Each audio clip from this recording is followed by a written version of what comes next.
హైందవ ధర్మ పరిరక్షకుడిగా ఛత్రపతి శివాజీ ప్రతి భారతీయుడు గుండెల్లో చిరస్థాయిగా నిలిచిపోయారని భక్తులు పేర్కొన్నారు. నగరంలోని గాంధీ మందిరం స్వాతంత్ర సమరయోధులు సంఘ సంస్కర్తల స్మృతి వనంలో ఛత్రపతి శివాజీ జయంతి వేడుకలు బుధవారం ఘనంగా జరిగాయి.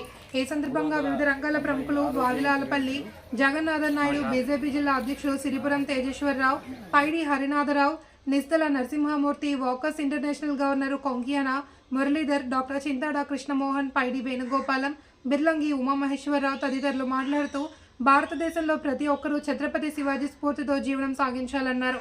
దేశం కోసం, ధర్మం కోసం పోరాడిన యోధుడిగా శివాజీ చరిత్రలో నిలిచిపోయారన్నారు. తన జీవన పర్యంతం భారతీయుల కోసం పోరాడిన శివాజీ అమ్మవారి సాక్షాత్కారం పొందిన ధన్యజీవిగా నిలిచిపోయారని అన్నారు. వెన్నచూపని వీరుడు ఛత్రపతి శివాజీ అని ప్రపంచానికి హిందూ ధర్మం విశిష్టతను చాటి చెప్పిన శివాజీ స్ఫూర్తి సజీవమన్నారు. తొలుత శివాజీ విగ్రహానికి బీజేపీ నాయకులు, గాంధీ మందిర్ కమిటీ ప్రతినిధులు, వాకర్స్ ప్రతినిధులు పూలమాలలు వేశారు. ఈ కార్యక్రమంలో పలు రంగాల ప్రముఖులు Jami Bhimashankar, walkers international Konkiyana Venugopal, walkers మాజీ గవర్నర్ గేదెల ఇందిరాప్రసాద్, పందిరి అప్పారావు, గేదెల లక్ష్మి, సుప్రియ, బుడుమూరు సూర్యారావు, నక్కా శంకర్రావు, బొడ్డేపల్లి ప్రసాదరావు, గుత్తు చిన్నారావు, తర్లాడ అప్పలనాయుడు, పద్మావతి హిందూ పరిషత్, బజరంగ్ దళ్ ప్రతినిధులు తదితరులు పాల్గొన్నారు.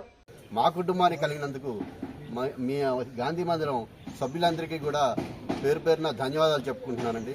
అలాగే ఈరోజు నిజంగా ఈయన జయంతి ప్రతి హిందువుగా పుట్టిన ప్రతి ఒక్కడూ కూడా ఆనందోత్సవాలతో జరుపుకుంటున్నారు. ఎందుకంటే ఆయన హిందూ జాతికి చేసిన సేవ, బ్రిటిష్ వారిని ఎదిరించి మొఘల్ సామ్రాజ్యాన్ని కూడా వాళ్ళని కూడా ఓడించి, ఔరంగజేబుని ఓడించి, అఫ్జల్ని చంపి ఈ హిందూ సామ్రాజ్యాన్ని పునరుద్ధరించి స్థాపించడం జరిగిందండి. దక్షిణ భారతదేశం అంతా కూడా ఈ శివాజీ మహారాజ్ సామ్రాజ్యంగా వర్ధిల్లింది.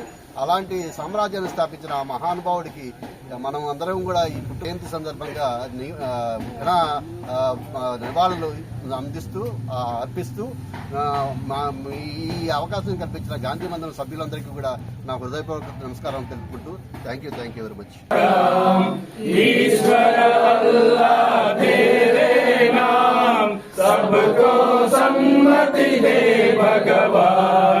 रघुपति राघव राजा सीताराम ईश्वर अल्लाह तेरे नाम सबको सम्मति दे भगवान रघुपति राघव राजा राम पतित पावन। महात्मा गांधी जी की जय बोलो स्वतंत्र भारत की।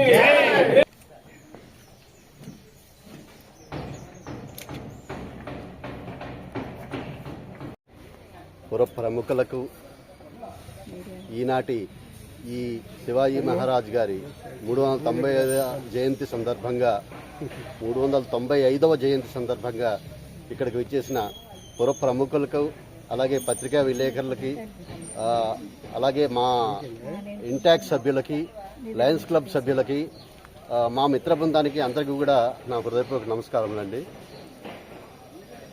ఈరోజు ఈ శివాజీ మహారాజ్ గారి 395వ జయంతి సందర్భంగా ఆయనకి విగ్రహానికి పూలమాలలు వేసి నివాళులర్పించి కైగారైన మా బావగారైన పాలవలసి బాలాజీరావు గారు, వారి కుమారులు పాలవలసి రాజశేఖరం, వీరందరి సహకారంతో, నా ప్రోద్బలంతో, నా ప్రోత్సాహంతో వాళ్ళు ఈ శివాజీ మహారాజ్ గారి విగ్రహాన్ని ఈ గాంధీ మందిరంలో, మన శ్రీకాకుళంలో నడిబొడ్డున ఉన్న ఈ గాంధీ మందిరంలో స్థాపించడం అన్నది నిజంగా చాలా ఆనందదాయకము, హర్షణీయము. సో అలాంటి శివాజీ మహారాజ్ గారి జయంతి మనం ప్రతి హిందువుగా పుట్టిన ప్రతి ఒక్కరూ కూడా ఆయన జయంతిని ఘనంగా జరుపుకోవాలని కోరుకుంటున్నాను. ఎందుకంటే ఆయన యొక్క గొప్పతనాన్ని ప్రతి హిందువుడు కూడా తెలుసుకోవాలి, ప్రతి ఇండియా గొప్పతనాన్ని గురించి తప్పకుండా తెలుసుకోవాలండి. ఎందుకంటే ఆ హైందవ జాతిని పునరుద్ధరించి దక్షిణ భారతదేశాన్ని అంత సామ్రాజ్యాన్ని కూడా ఒక్క తాటి మీదకి తెచ్చి పరిపాలన చేసిన సమర్థ రాజు ఆయన, మహారాజు. నేను ఈ గాంధీ మందిరంలో మాట్లాడుతున్నందుకు, మాట్లాడడానికి అవకాశం ఇచ్చిన ఈ పత్రికా విలేకరులకి, అలాగే మా కుటుంబ సభ్యులకి, అలాగే ఈ గాంధీ మందిరం సభ్యులకి, ఇంటాక్ సభ్యులకి, లయన్స్ క్లబ్ సభ్యులకి, మిత్ర బృందానికి అందరికీ కూడా నా హృదయపూర్వక నమస్కారం తెలియజేస్తూ సెలవు తీసుకున్నాను. Thank you.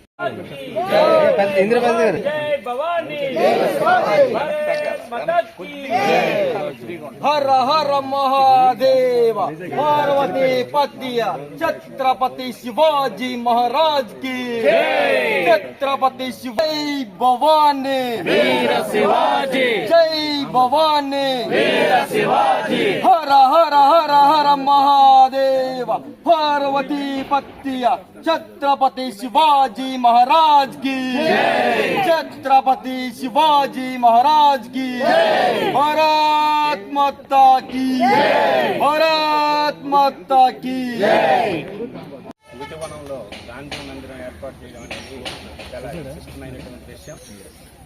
ఇందులో స్వాతంత్ర్య స్ఫూర్తి ప్రదాతలు, విద్యావేత్తలు, ఆ క్రమంలో మనకి అంటే